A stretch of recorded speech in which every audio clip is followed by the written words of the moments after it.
déclaration politique des députés nationaux membres du regroupement des parlementaires du Grand Équateur, REPEC en sigle.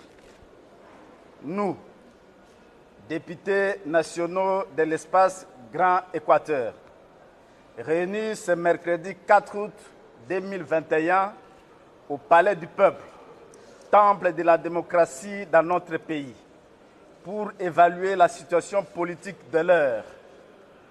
De cette rencontre, il ressort ce qui suit. 1. Notre consternation et notre indignation unanime face aux actes barbares et ignobles, des menaces de mort, des insultes odieuses adressées contre son éminence, le cardinal Fridolin Ambongo Besungu, au centre Lindongue, son lieu de travail et sa résidence.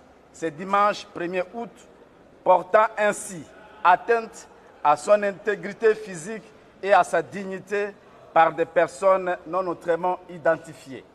Condamnons avec la dernière énergie ces actes inadmissibles, visiblement planifiés et commandités par les ennemis de la tolérance et des principes élémentaires de la démocratie.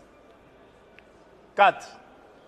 Rappelons à la communauté, tant nationale qu'internationale, que les députés nationaux du Grand Équateur ne toléreront plus ce genre d'actes odieux et inadmissibles dans un État qui se veut de droit. Mettons en garde ces apprentis sorciers qui sont en train de jouer avec le feu, fragilisant ainsi la cohésion nationale, gage de notre développement. 6. Promettons que nous ne permettrons à personne, quel que soit son rang, et pour n'importe quel motif, de mettre la vie de son éminence, le cardinal Fridolin Ambongo, en danger, simplement à cause de son rôle prophétique pour le bien-être de son peuple meurtri. 7. Appelons la population du Congo en général, et celle du Grand Équateur en particulier, à rester vigilante, soudée et debout pour barrer la route à toute forme de barbarie qui tend à s'installer dans notre pays et de défendre sans peur ni complaisance son éminence cardinal Fridolin Ambongo dans son combat pour le bien-être du peuple congolais. 8. Rappelons à tous qu'il ne faut pas isoler ni dissocier les prises de position du cardinal à celles de l'Église catholique dont il est le représentant. 9. Présentons toute notre reconnaissance à tous nos frères et sœurs congolais du pays et ceux de la diaspora qui, comme un seul homme, sont montés au créneau pour dénoncer ces actes barbares et inadmissibles en se montrant très solidaires de son éminence le cardinal durant cette période de dure épreuve.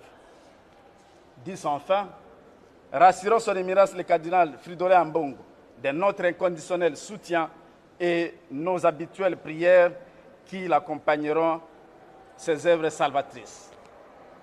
Jésus-Christ notre Seigneur, Fils de Dieu, était haï, méprisé, insulté, incompris à tort. Cela ne lui a pas empêché de gagner le combat pour la vérité et pour le bien. Aujourd'hui, tout genou fléchit devant lui. Nous disons ainsi à son éminence, le cardinal, de ne rien craindre et de continuer à jouer son rôle prophétique pour le bien du peuple congolais. Car dans ce noble combat, le bien dominera sur le mal. La lumière fera reculer les ténèbres. La vérité triomphera sur les mensonges. L'amour dissipera la haine et la paix vaincra la violence. Que vive la République démocratique du Congo, que vive le Grand Équateur, que vive son éminence Fridolin, cardinal Ambongo. Nous vous remercions.